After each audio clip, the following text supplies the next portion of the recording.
বিদ্যালয়ৰ সন্মানীয় শিক্ষক বন্ধুসকল, কৰ্মচাৰীসকল আৰু মৰমৰ ছাত্ৰ ছাত্ৰীসকল, আজি 20 জুন কলাগুৰু বিষ্ণুপ্ৰসাদ ৰাভাৰ দিৱস।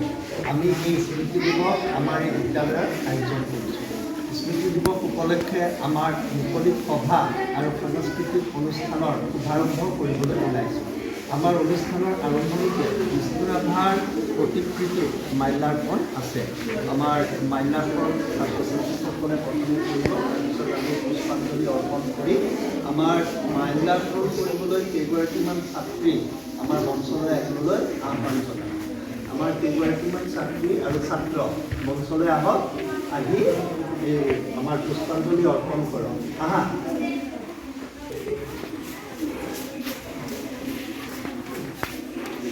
আৰু এয়া জয়শ্ৰী বসুমতাৰী আমাৰ ছাত্ৰী, তেওঁ বন্তি প্ৰজ্বলন কৰিব আৰু সহযোগ কৰিছে কৃতিকা ওজা আৰু সুস্মিতা ৰাভা।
হ'ব লগতে বিষ্ণু ৰাভাৰ গীতত আমাৰ ছাত্ৰ ছাত্ৰীয়ে নৃত্য পৰিৱেশন কৰিব।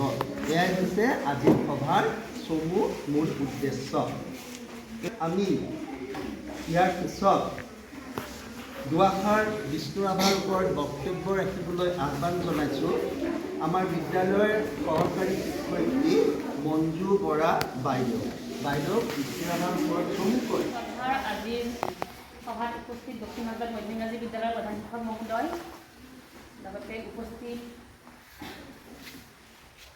শিক্ষাগুৰুসকল আৰু মৰমৰ ছাত্ৰ ছাত্ৰীসকল, আটাইলৈকে মই ৰাভা দিৱসৰ শুভেচ্ছা জ্ঞাপন কৰিছোঁ। আজি 20 জুন সমগ্ৰ ভাৰতবৰ্ষতে কলাগুৰু বিষ্ণুপ্ৰসাদ ৰাভাৰ স্মৃতিত ৰাভা দিৱস উদযাপন কৰা হয়।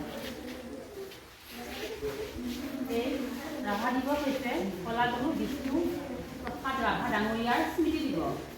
তেখেতৰ জন্ম হৈছিলে 1909 চনৰ 31 জানুৱাৰী বৰ্তমান বাংলাদেশত।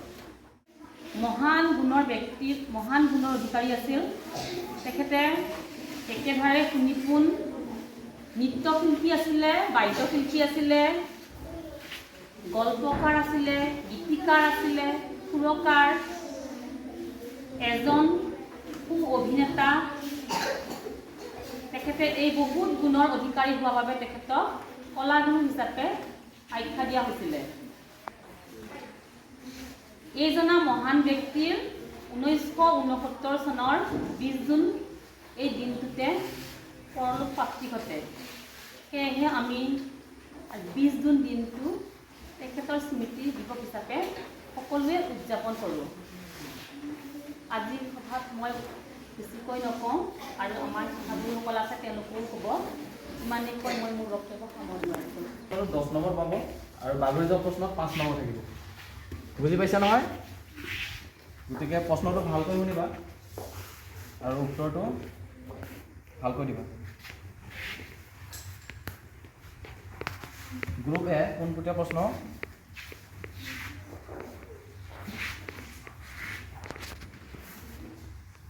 বিষ্ণুপ্ৰসাদ ৰাভাৰ মৃত্যুৰ দিনটো কি দিৱস হিচাপে পালন কৰা হয়? প্ৰশ্নটো আকৌ এবাৰ কৰিছোঁ। বিষ্ণুপ্ৰসাদ ৰাভাৰ মৃত্যুৰ দিনটো কি দিৱস হিচাপে পালন কৰা হয়?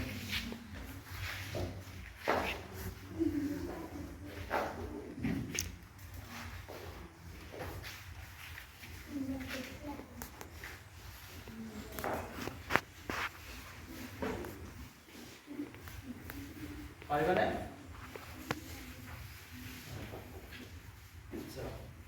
গ্ৰুপ এ নোৱাৰিলে প্ৰশ্নটোৰ উত্তৰ দিব।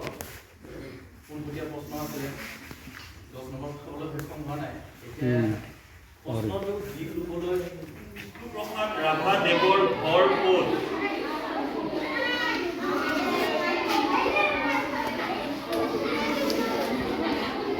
তেখেতৰ ঘৰ ক'ত? বিষ্ণুপ্ৰসাদ ৰাভাদেৱৰ ঘৰ ক'ত?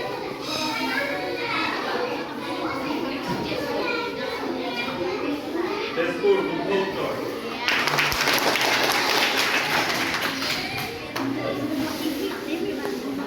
বিষ্ণুপ্ৰসাদ ৰাভাৰ প্ৰথম পত্নীৰ নাম কি আছিল? দ্বিদললৈ। প্ৰিয়লতা দত্ত। প্ৰিয়কলা দত্ত। দত্ত বৰুৱা। শুদ্ধ উত্তৰ। 5 নম্বৰ পাব।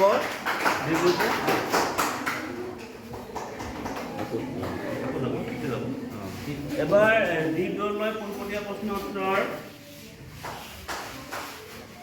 বিষ্ণুপ্ৰসাদ ৰাভাই কেতিয়া অসম বিধানসভালৈ নিৰ্বাচিত হৈছিল?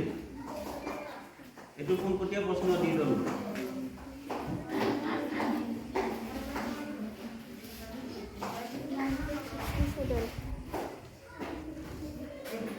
(1967) চনত। শুদ্ধ ৰাভ আৰু প্ৰশান্ত ৰাভা তিনিওজন আহা আৰু আপোনালোকক এই দ্বিতীয় পুৰস্কাৰ প্ৰদান কৰিব নীলোৎপল ৰাভা ছাৰে। চবে হাত তালি বজাই দিবা।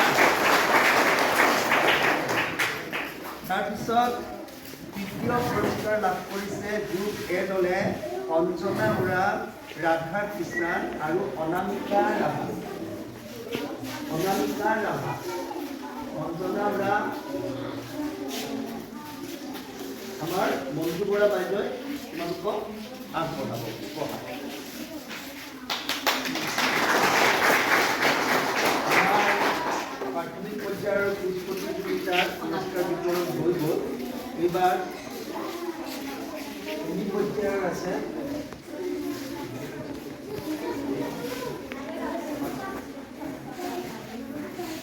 তিনি পৰ্যায়ত আমাৰ গ্ৰুপ বি দলে প্ৰথম পুৰস্কাৰ লাভ কৰিছে। বি দলত আছিল কৃতিকা ওজা, জয়শ্ৰী বসুমতাৰী আৰু জ্যোতি ভূঞা। কৃতিকা ওজা, জয়শ্ৰী বসুমতাৰী আৰু জ্যোতি ভূঞা। তোমালোকক প্ৰথম পুৰস্কাৰ প্ৰদান কৰিব মৃণাল বৰুৱা ছাৰে।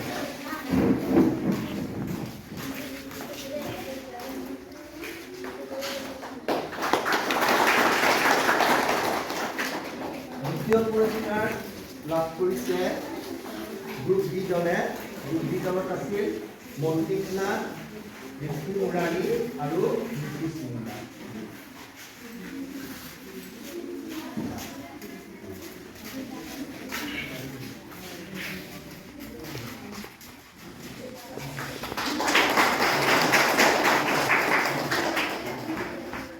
বিষ্ণু ৰাভা দিৱস আয়োজিত কৰা সভাখনক দক্ষিণ মাদ্ৰাজ মাধ্যমিক বিদ্যালয়ৰ প্ৰধান শিক্ষক মহোদয়, এখন বিদ্যালয়ৰ শিক্ষক শিক্ষয়িত্ৰী তথা মোৰ মৰমৰ ছাত্ৰ ছাত্ৰীসকল, পোনপ্ৰথমে মই সকলোকে বিষ্ণু ৰাভা দিৱসৰ শুভেচ্ছা জ্ঞাপন কৰিছোঁ।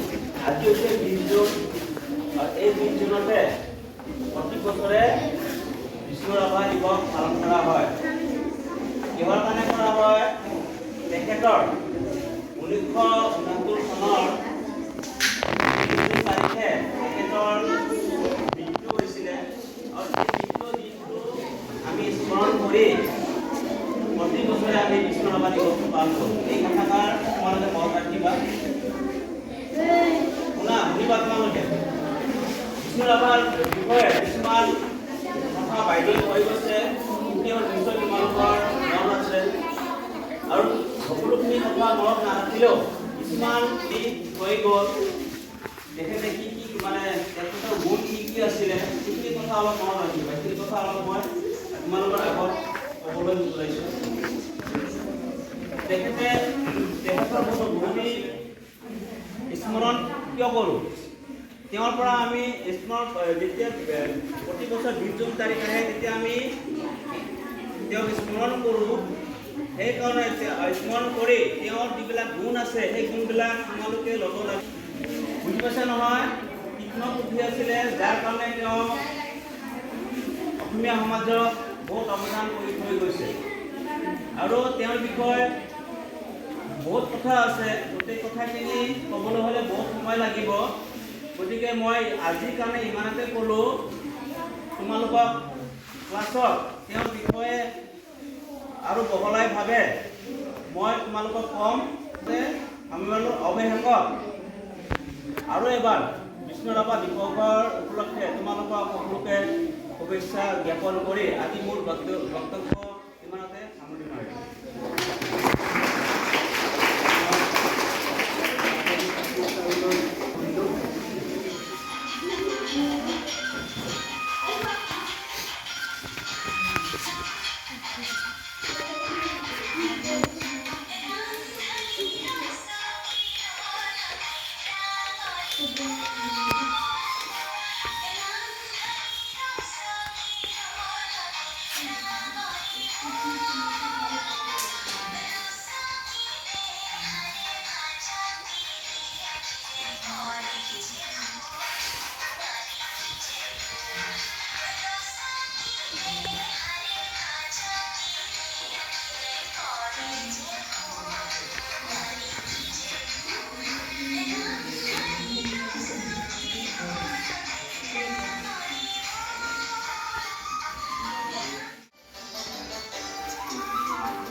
Sir,